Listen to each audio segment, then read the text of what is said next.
টুরুং টুরুং টুরুং টুরুং করে জিকু সাহেবের ফোন বেজে চলেছে। জিকু সাহেব বিরক্ত বোধ নিয়ে নিজে নিজে বলছেন, এই বেচা কেনার সময়ে কে আবার ফোন দিল? বলতে বলতে ফোনটা হাতে নিলেন। জিকু সাহেবকে বর্তমান সময়ের ভাষায় ব্যাকডেটেড বলা হয়। ওনার মোবাইলে কারো নম্বরই সেভড নেই, তাই ওনার পরিচিত কেউ ফোন দিলেও উনি বলতে পারেন না যে কে ফোন দিয়েছেন। তবে ওনার একটা বিরাট আকারের প্রতিভা আছে। উনি মোবাইলে যে কারো কণ্ঠ শোনার সাথে সাথে বলে ফেলতে পারেন মোবাইলের অন্য পাশের লোকটিকে। জিকু সাহেব ফোনটা ধরলেন। আসসালামু আলাইকুম আব্বু। জিকু সাহেব বললেন, ওয়ালাইকুম আসসালাম। জোবাইদুল? জোবাইদুল বলল, জি আব্বু, আপনার থেকে একটা বিষয়ে অনুমতি নিতে চেয়েছিলাম।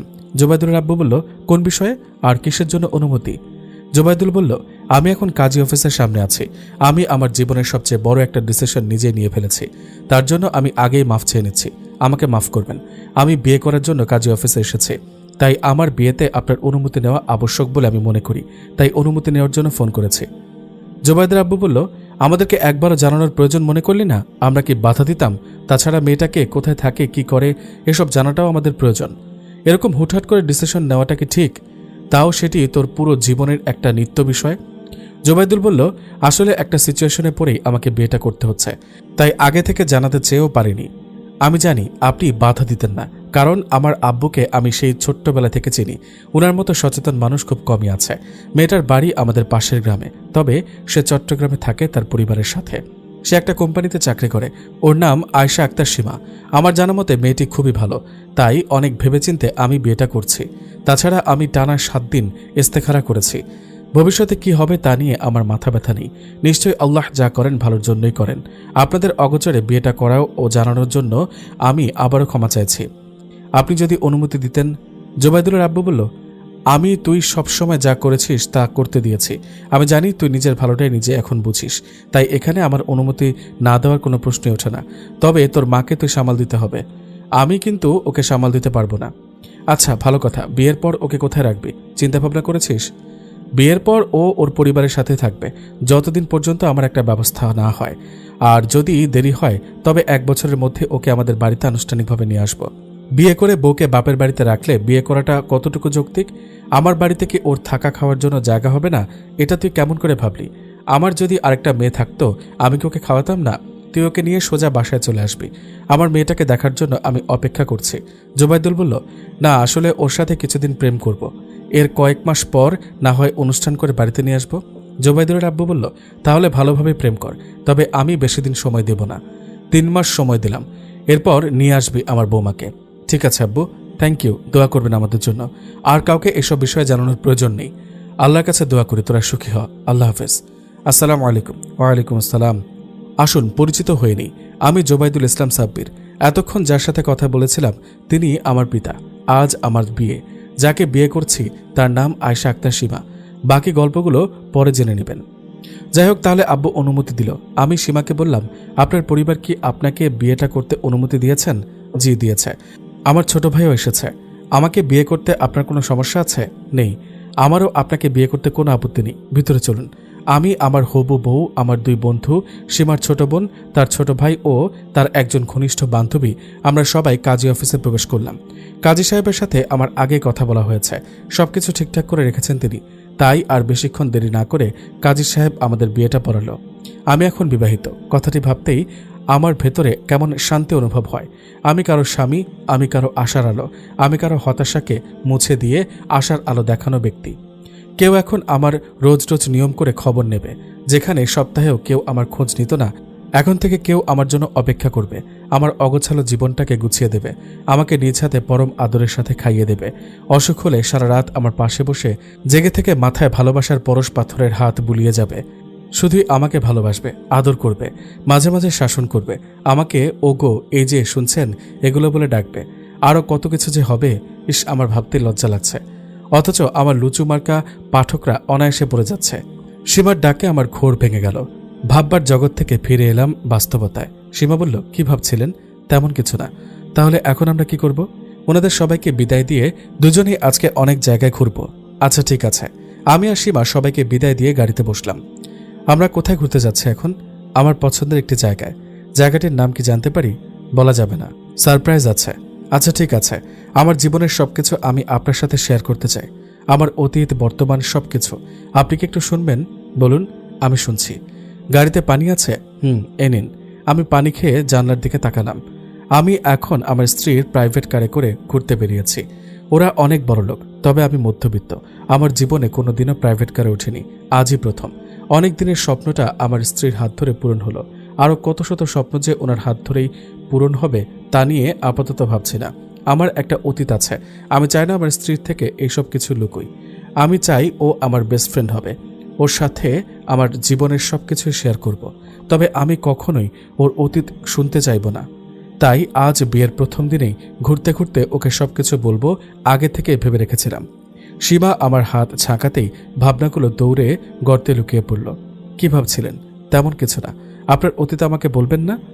বলছি। তাহলে মনোযোগ দিয়ে শুনুন। একটা কথা বলার ছিল। কি? আমরা কি বন্ধু হতে পারি? অবশ্যই। এবার আপনার জীবনের গল্পটি বলুন। আমি ছোটবেলা থেকে ছিলাম চঞ্চল, তবে আমার চঞ্চলতা কাউকে আঘাত করেছে বলে আমার মনে হয় না। কারণ আমি বাড়িতে যতই চঞ্চলতা দেখাতাম, স্কুলে ঠিক তার বিপরীত হয়ে থাকতাম।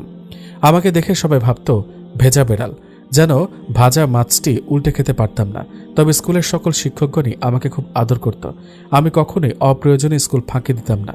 পুরো স্কুলে আমিই ছিলাম এমন ব্যক্তি যে স্কুলে কেউ না আসলেও আমি ঠিকই আসতাম।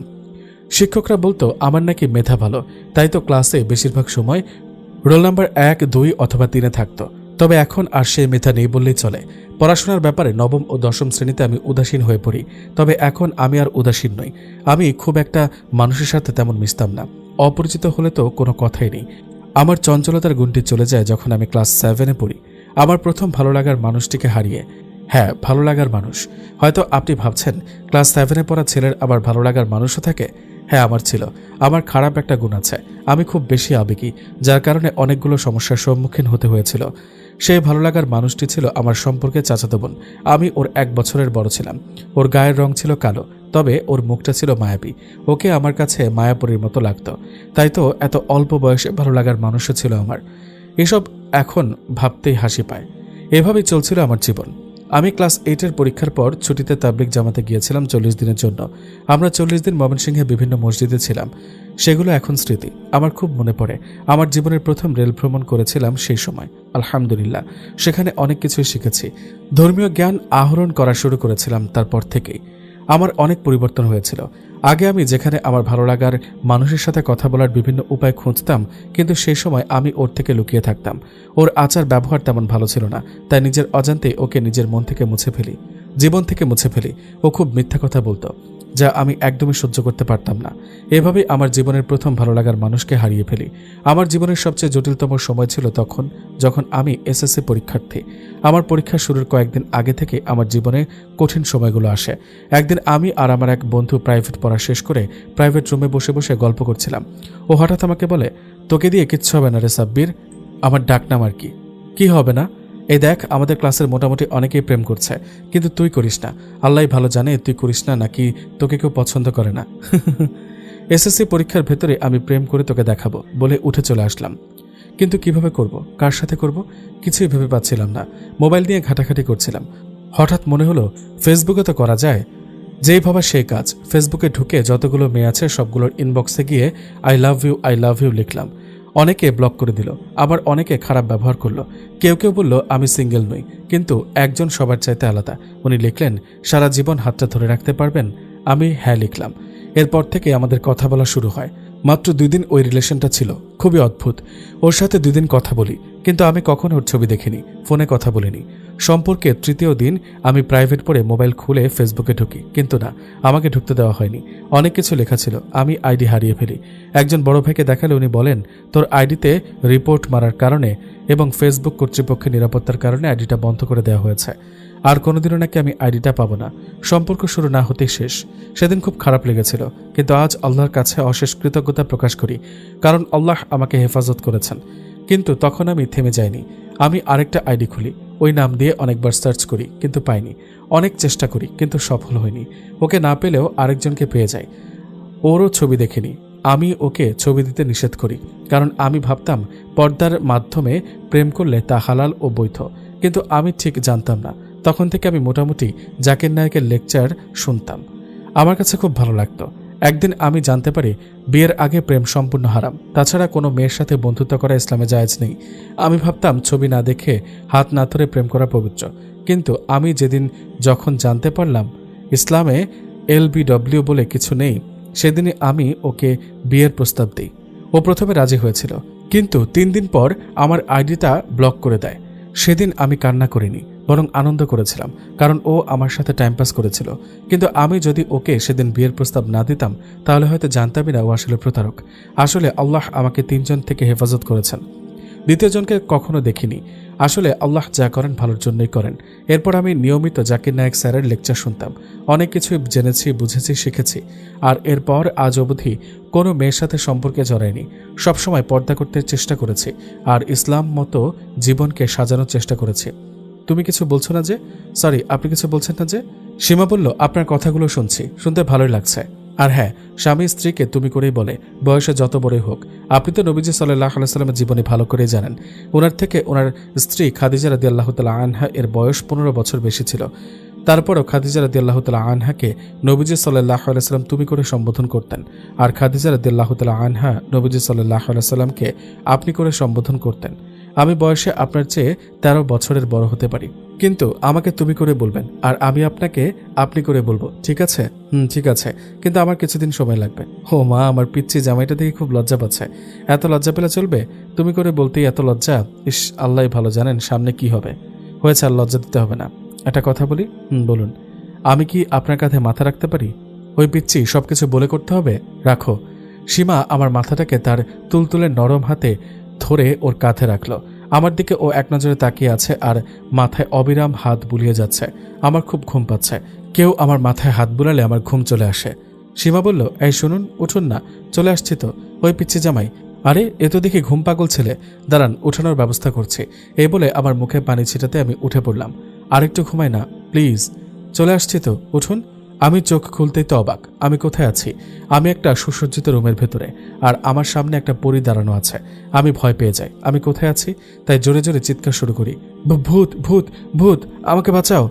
পরী আপা, আমি বিবাহিত, আমাকে নেবেন না প্লিজ। কেউ আছো? বাঁচাও। বলার আগে পরীটা আমার মুখে হাত দিয়ে চেপে ধরে। আমি সীমা। এরকম চিৎকার করছেন কেন? আপনি সীমা? আপনি তো সুন্দর কেন? আমি ভেবেছিলাম পরী। সীমা আগে পর্দা করতো না, কিন্তু আমার অনেক অনুরোধে সে এখন পর্দা করে। আমি তাকে কখনোই দেখিনি। আজও সারাদিন ও বোরকা পরেছিল, সাথে হাত মোজা, পা মোজা, নিকাব তো ছিলই। তাই প্রথম দেখায় ওকে আমার কাছে অসম্ভব সুন্দরী লেগেছিল। প্রথম দেখাই এত ভাবা। আর কি কি ভেবেছেন বলুন তো আমার পিচ্চি বর? আপনার বয়স 34 বছর দেখলে কেউ বিশ্বাসই করবে না, ভাববে 18 বছরের কুমারী। আর আমার 21 বছরের পিচ্চি বরটাকে ভাববে 34 বছরের বুড়ো, তাই না? আমি বুড়ো? তাহলে এই বুড়োটাকে কেন বিয়ে করেছিলেন? আল্লাহ, এই ছেলে তো দেখে রীতিমতো রাগও করতে জানে। আমি সরি, একটু মজা করছিলাম। আর হ্যাঁ শুনুন, আপনি আমাকে যতই পরীর সাথে তুলনা করেন না কেন, আমি কিন্তু অতটা সুন্দরী নই। শুধু আপনার বউ বলে বানিয়ে বানিয়ে বলছেন। কোনো দিনও কেউ আমার সৌন্দর্যের কথা বলেনি।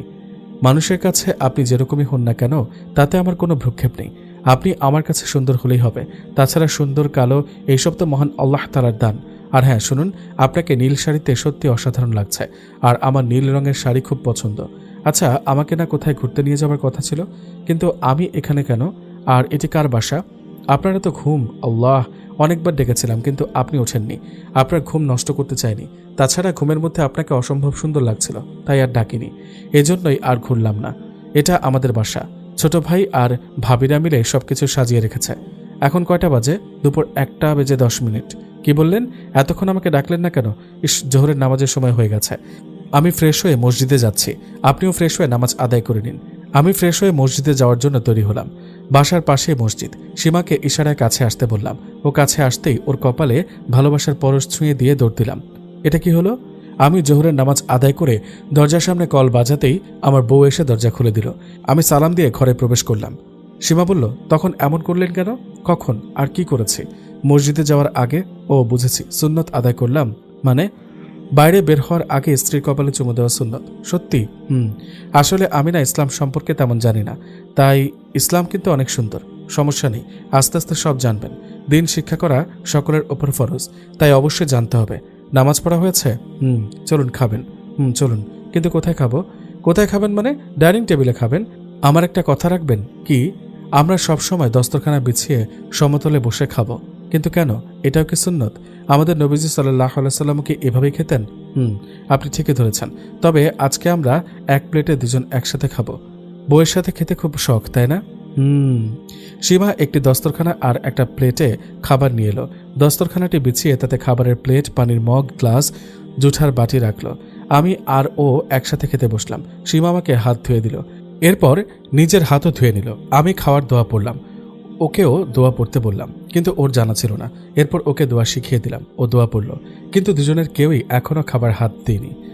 আমরা কনফিউশনে আছি কে আগে খাওয়া শুরু করব তা নিয়ে। আমি সীমাকে বললাম, আপনি আমাকে আপনার হাতে খাইয়ে দিন। সীমা আমাকে এক লোকমা খাওয়াচ্ছে আর আমি ওকে এক লোকমা খাওয়াচ্ছি। আমার কাছে ব্যাপারটা ভালোই লাগছে। সীমা যখন মুরগির মাংস থেকে কামড় দিয়ে নিল, আমি সাথে সাথে ওর হাত থেকে নিয়ে ওই যে জায়গা থেকে মাংস নিয়েছিল ঠিক সেই জায়গা থেকে আমিও মাংস নিলাম। সীমা আমার দিকে হাঁ করে তাকিয়ে আছে। এরপর যখন পানি খেলো, আমি তার ঠোঁট লাগানো জায়গা থেকে নিজের ঠোঁট লাগিয়ে পানি খেলাম। সীমা বলল, দুটি গ্লাস থাকতেও আপনি কেন আমার গ্লাসে আমার ঠোঁট লাগানো জায়গা থেকে পানি খেলেন? আবার মুরগির মাংসের অন্য পিসগুলো না খেয়ে আমার খাওয়া পিসটি সেই জায়গা থেকে, যেই জায়গা থেকে আমি মাংস নিয়েছিলাম সেই জায়গা থেকে কেন খেলেন? আমি বললাম, আমাদের নবী সাল্লাল্লাহু আলাইহি সাল্লাম এমন করতেন, এটা করা সুন্নাত, তাই আমি সুন্নাত আদায় করেছি। আমি আসলে দুঃখিত, আমি কখনোই এগুলো শুনিনি, কাউকে করতেও দেখিনি। সত্যি আজ ইসলামের প্রতি, নবীজি সাল্লাল্লাহু আলাইহি সাল্লামের প্রতি শ্রদ্ধাবোধ হাজার গুণে বেড়ে গেল। আপনাকে স্বামী হিসেবে পেয়ে আমি সত্যি আনন্দিত। মহান আল্লাহ তাআলার কাছে হাজার হাজার শুকরিয়া। এতক্ষণে আমাদের খাওয়া দাওয়া শেষ হয়ে গিয়েছে। সীমা বিছানায় বসে আছে আর আমি তার কোলে মাথা রেখে শুয়ে আছি। আমিও আপনাকে পেয়ে অনেক ধন্য, আলহামদুলিল্লাহ। আমি আপনার জন্য কিছু বই আগেই কিনে এনে রেখেছিলাম আপনাকে দেব বলে। আমি আমার ব্যাগ থেকে 2টি বই এনে আমার স্ত্রীকে দিলাম। একটির নাম আদর্শ নারী আর অন্যটি অনুবাদ সহ পবিত্র কোরআন। এই নিন। অনেক ধন্যবাদ। আপনাকে একটা কথা জিজ্ঞেস করি, যদি কিছু মনে না করেন। করো, কি জানতে চাও? আপনার বয়স কেবল 21 বছর। আপনি চাইলে আপনার সমবয়সী বা ছোট বা 2-3 বছরের বড় মেয়েকে বিয়ে করতে পারতেন, কিন্তু আপনার বয়সের চেয়ে 13 বছরের বড় একটা মেয়েকে কেন বিয়ে করলেন? আমি কিছুটা টেনশনে পড়ে গেলাম। কি উত্তর দেব এর? মিথ্যা কথা বলা আমার পক্ষে অসম্ভব। আর কিছু না ভেবে সত্যিটাই বলে দিলাম। ফেসবুকের একটা গ্রুপের একজন ব্যক্তি, যিনি নাস্তিক, তিনি একটা পোস্ট করেছিলেন যে মুসলমানদের নবী মুহাম্মদ সাল্লাল্লাহু আলাইহি সাল্লাম 25 বছর বয়সে 40 বছরের নারীকে বিয়ে করতে পারলেও আমি তার উম্মতের কাউকে তেমন দেখিনি যারা নিজেদের বয়সের চেয়েও 12 বা 15 বছরের মেয়েকে বিয়ে করে। মুহাম্মদের উম্মতেরা কুমারী মেয়ে খোঁজে, আমরা নাকি নারী লোভী। তাই আমি তখনই ডিসিশন নিই যে নবীজি সাল্লাল্লাহু আলাইহি সাল্লামের এই সুন্নতটি আমিও আমার জীবনে প্রতিফলিত করব। তাই আমি 21 বছর বয়সে 34 বছরের এক নারীকে বিয়ে করেছি। আলহামদুলিল্লাহ, আল্লাহ আমার আশা পূরণ করেছেন। সীমা বলল, নবীজি সাল্লাল্লাহু আলাইহি সাল্লাম যেভাবে খাদিজা রাদিয়াল্লাহু তাআলা আনহাকে ভালোবেসেছেন, আপনি কি আমাকে ঠিক সেইভাবে ভালোবাসবেন? সীমা আমাকে তার বুকের সাথে জড়িয়ে নিল। আমি কোনো মতে ছেড়ে দিয়ে বললাম, আমার লজ্জা করে না বুঝি? ইস, কত লজ্জা! সব লজ্জা একেবারে গর্তে লুকিয়ে যাবে। আমার এখন খুব ঘুম পাচ্ছে। আচ্ছা ঘুমান, আমি আপনার মাথায় হাত বুলিয়ে দিচ্ছি। আমার ঘুম ভাঙলে দেখতে পাই আমার স্ত্রী সীমা আমাকে জড়িয়ে ধরে ঘুমিয়ে আছে। ওকে দেখতে খুব মায়াবী দেখাচ্ছিল। আমি ওর মাথাটা আমার কোলে নিয়ে হাত বুলিয়ে দিলাম, ওর চুলগুলো এলোমেলো করে দিলাম। ওকে নিষ্পাপ ছোট মাসুম বাচ্চাদের মতো দেখাচ্ছে। আমি ওর কপালে একটা আলতো চুমু দিই। হঠাৎ ওর ঘুম ভেঙে গেল। ঘুম থেকে উঠেই আমার কাঁধে মাথা রাখলো। ওকে কিছুটা অস্বাভাবিক দেখাচ্ছিল, তাই ওকে জিজ্ঞাসা করলাম, শরীর খারাপ লাগছে? সীমা বলল, মাথাটা একটু ধরে আছে, কিন্তু এখন একটু ভালো লাগছে। আপনি আমাকে জড়িয়ে ধরে এভাবে বসে থাকুন। আচ্ছা বসছি। ডাক্তার দেখানো উচিত নয় কি? সীমা বলল, আমার কাছে মনে হয় না যাওয়াই ভালো। তাছাড়া আমি তো আপনার বুকে শান্তি অনুভব করছি। পাগলি একটা। আসরের নামাজের আজান দিয়ে দেওয়ায় ওকে উঠিয়ে দিয়ে আমি মসজিদে চলে যাই। মসজিদ থেকে আসার সময় ওর জন্য ফুচকা নিয়ে আসি, সাথে ওর জন্য একটা স্পেশাল গিফটও ছিল। সীমার নাকি ফুচকা খুব পছন্দের। বাসায় এসে দেখি সীমা বই পড়ছে। আমি গিয়ে ওর চোখে হাত দিই। সীমা বলল, আপনার আসতে এতক্ষণ সময় লাগলো? আমি সেই কখন থেকে অপেক্ষা করে আছি। আমি নিশ্চুপ। সীমা বলল, কথা বলছেন না কেন? হাতটা ছাড়ুন। ছাড়তে পারি, তবে একটা শর্তে। কি শর্ত বলুন? আমি চেষ্টা করব। তুমি চোখ বন্ধ করে রাখবে, পারবে? কোনো চালাকি করা যাবে না কিন্তু, বলে দিলাম। আচ্ছা, করব না। সীমা চোখ বুজে চেয়ারে বসে আছে। আমি ওর বাম হাতের অনামিকা আঙুলটা ধরে তাতে একটা আংটি পরিয়ে দিলাম। তারপর সেই আংটির উপর একটা চুমু খেলাম। চোখ খুলবেন না বলছি? এখনো শেষ হয়নি। আচ্ছা ঠিক আছে, আমি চোখ খুলব না। আমি ওর ঘাড়ের চুলগুলো সরিয়ে একটা চেন পরিয়ে দিলাম আর ওর 2 কানে 2টা ঝুমকা পরিয়ে দিলাম। তারপর সীমার হাত ধরে হেঁটে গিয়ে আয়নার সামনে দাঁড়ালাম। আমি ওর পেছনে দাঁড়িয়ে আছি আর সীমা আয়নার সামনে। এবার চোখ খুলুন মহারানী। সীমা চোখ খুলে আংটি, চেইনটা আর ঝুমকোগুলো ভালো করে দেখল। তোমার পছন্দ হয়েছে? খুব পছন্দ হয়েছে। এবার আপনি চোখ বন্ধ করেন। কেন? চোখ বন্ধ করতে বলেছি, চোখ বন্ধ করবেন। ব্যাস, আচ্ছা করছি।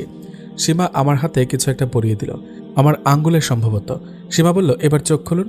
আমি চোখ খুলে দেখি একটা স্বর্ণের ঘড়ি আর হাতে একটা আংটি আমার হাতে লাগানো। এত দামি ঘড়ি দেওয়ার কি দরকার ছিল? আমার টাকা আমার স্বামীর জন্য খরচ করবো না তো কার জন্য খরচ করব? তা আমার বউয়ের কাছে আর কত টাকা আছে শুনি? আর আমার জন্য কি কি আছে? অনেক কিছু আছে। সব কিছু তো এখন আপনার। জি না, আপনার সকল সম্পদ আপনারই, আমার নয়। আমি সব আপনার নামে উইল করে দেব, দরকার নেই। নিজের সম্পদ নিজের কাছে রাখবেন, কারণ আমি চাইলে বেমানিও করতে পারি। তাই নিজের সম্পদ নিজের কাছে রাখাটাই শ্রেয়। আচ্ছা, এই বিষয় নিয়ে কথা বলতে চাই না। ঘড়িটা কিন্তু আমার পছন্দ হয়েছে। I love you, I love you two.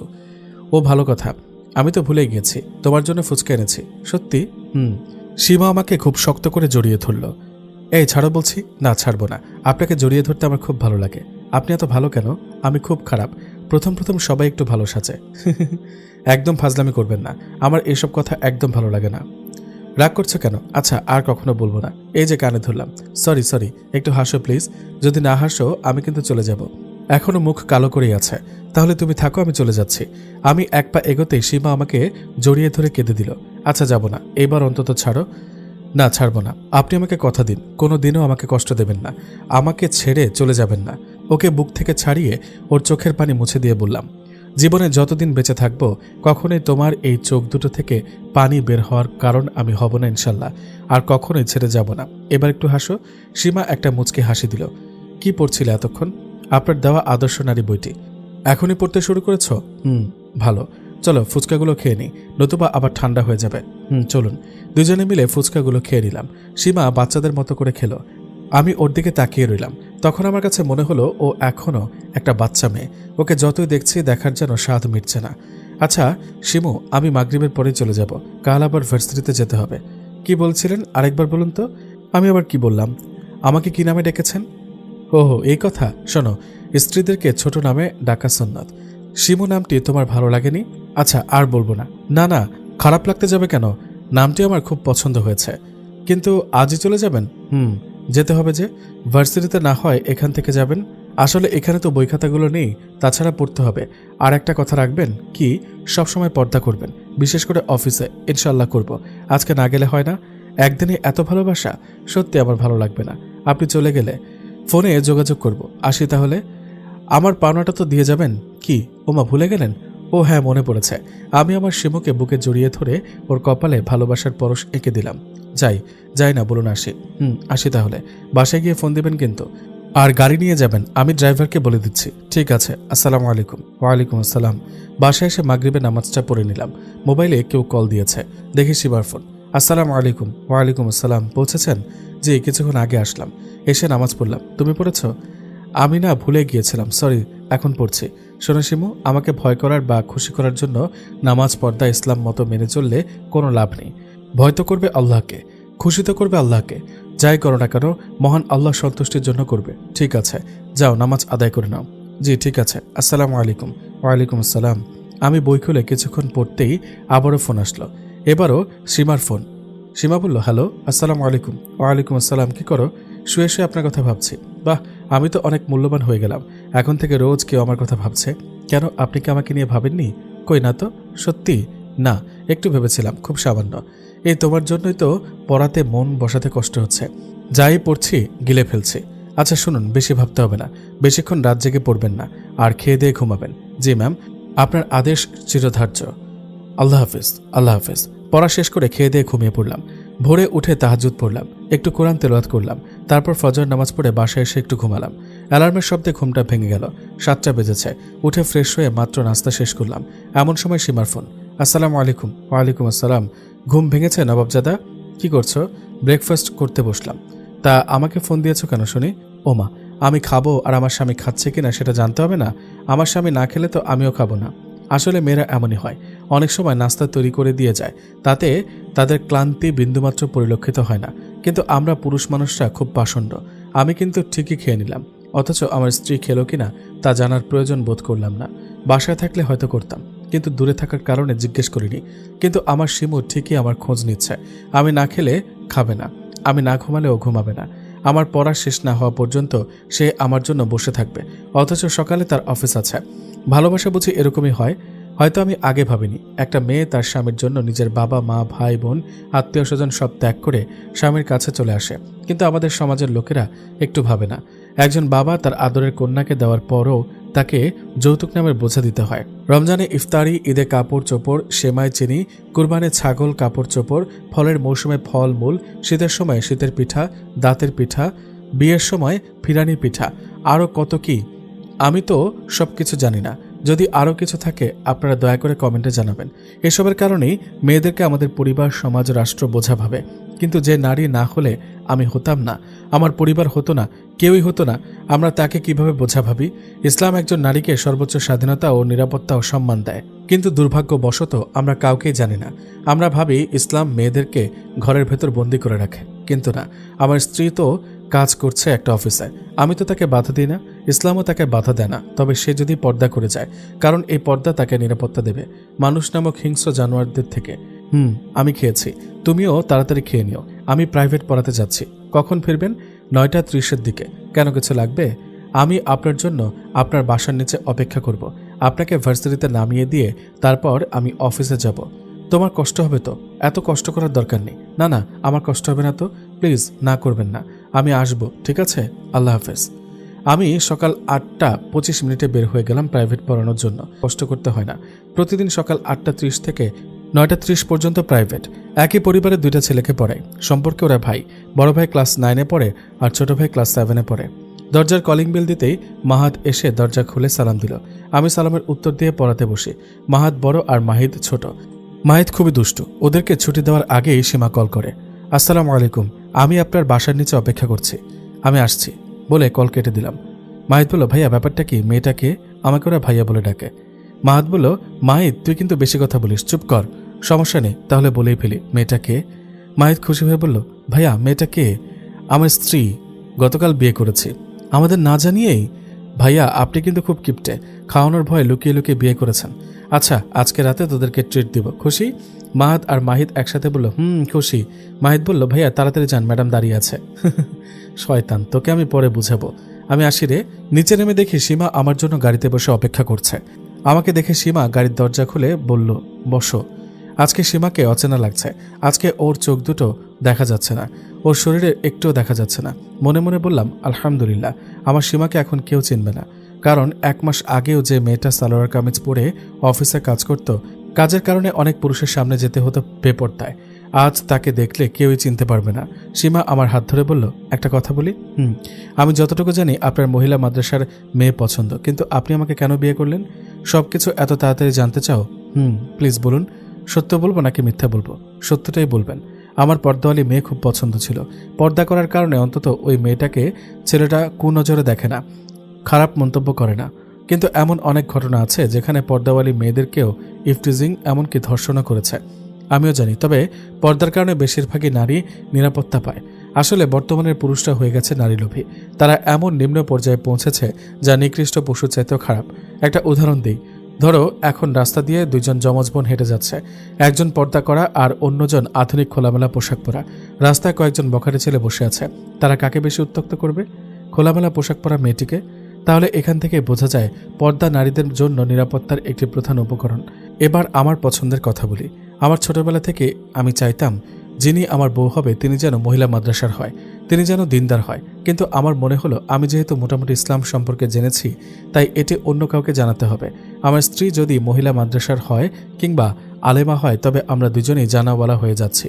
অবশ্য তাতে কোনো সমস্যা নেই। তবে দুজন স্বামী স্ত্রীর কেউই যদি না জানে, তবে তারা ইসলাম সম্পর্কে জানবে কিভাবে?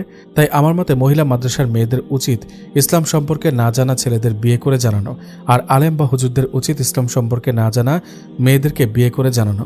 এতে করে অধিকাংশ ইসলামকে কাছ থেকে বুঝতে পারবে। তবে এক্ষেত্রে সতর্ক থাকতে হবে ছেলেদেরকে। আপনি যদি আলেমা মেয়েকে বিয়ে করতে চান, তার জন্য উপযুক্ত পরিবেশ ও পর্দার ব্যবস্থা করতে হবে, নতুবা শেখাতে এসে ওনাকে বিসর্জন দিতে হবে। তাই সব বিষয়ে সতর্ক থাকতে হবে। আর উল্লেখিত এইসব কারণে আমি আপনাকে বিয়ে করেছি। সীমা বলল, আলহামদুলিল্লাহ। কথা বলতে বলতে গাড়ি আমার ভার্সিটির সামনে চলে এলো। আমি তাহলে আসি। ক্লাস কখন শেষ হবে? 4টার দিকে। আমি অপেক্ষা করব আপনার জন্য। কেন? এখন থেকে আমি রোজ আপনাকে দিয়ে যাব এবং নিয়ে যাব। সিরিয়াসলি? যাই হোক, ভাড়ার টাকাটা অন্তত সেভ হবে। আল্লাহ হাফেজ। আমার স্ত্রী গাড়ি নিয়ে চলে গেল। এভাবে আমাদের দিন কাটতে লাগলো। আমাদের বিয়ের প্রায় 3 মাস হয়ে গেল। সীমাকে নিয়ে বাড়ি যাব ভাবছি। সীমাকে ফোন দিয়ে বললাম, আমি তোমাদের বাসায় আসছি, কিছু ইমার্জেন্সি কথা আছে। সীমাদের বাসায় চলে আসলাম। সীমা বলল, কি বলবেন বলেছিলেন? আমি কাল বাড়িতে যাব, ভাবছি তোমাকেও নিয়ে যাব। সত্যি? কোনো সমস্যা হবে? একদমই না। কখন যাবেন? সকাল ফজরের পর রওনা দিব ইনশাল্লাহ। তৈরি হয়ে থেকো, আমি আসি। এই শুনুন না, এখনই চলে যাবেন? প্লিজ একটু বসুন, আমি আসছি। এই কোথায় যাচ্ছ?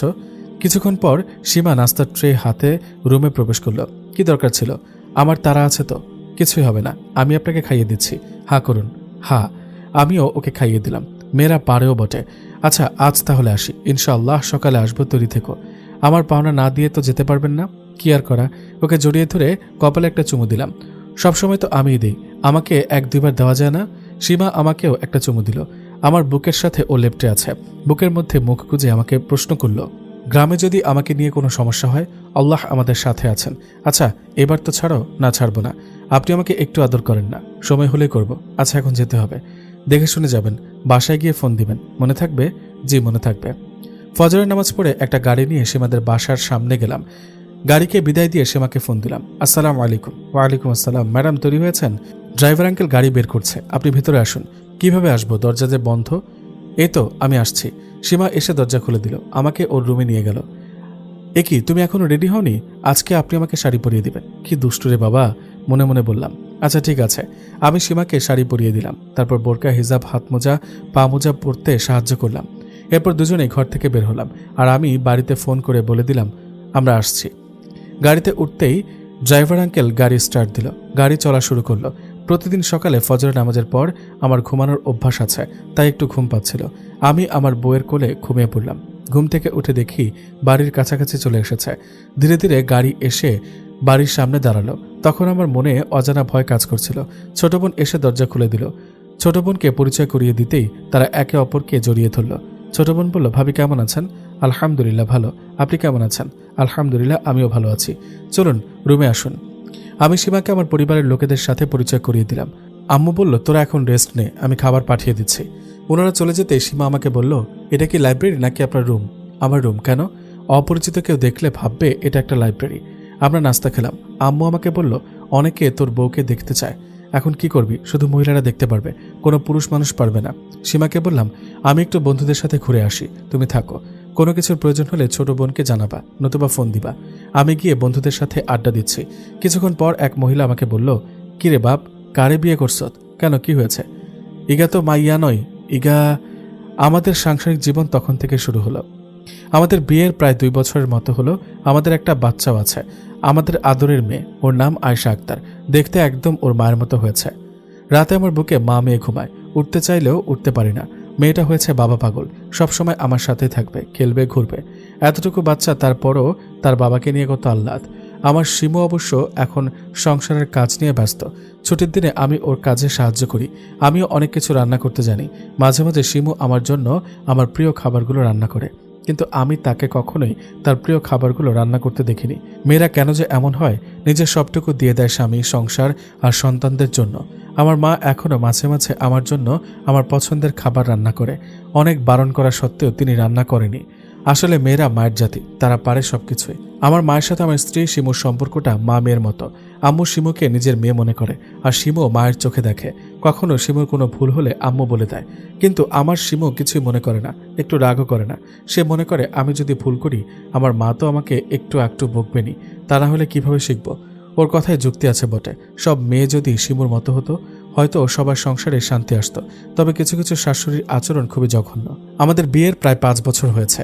এখন আমি একজন ডাক্তার। সকালে ভোরে ঘুম থেকে উঠে নামাজ আদায় করে একটু কোরআন শরীফ পড়ি আমি আর শিমু মিলে। সাথে আমার রাজকন্যা অংশগ্রহণ করে। এখন আমার তেমন কাজ করতে হয় না।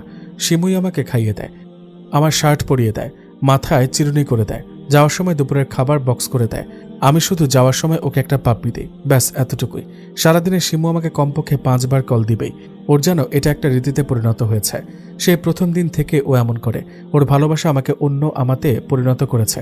আমি, শিমু ও আমার মেয়ে গত বছর আমাদের প্রাণের শহর মক্কায় ও মদিনায় গিয়েছি। সত্যি মন ছুঁয়ে যাওয়ার মতো।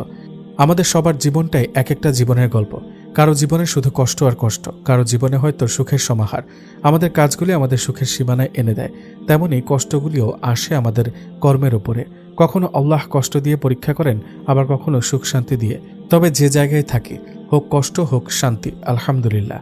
প্রত্যেক মানুষের জীবনে এক একটা গল্প, আমরা সেই গল্পগুলোর অভিনেতা। তাই আমাদের উচিত এই গল্পতে নিজেকে একজন নায়কের আসনে বসিয়ে ভালো কিছু করা।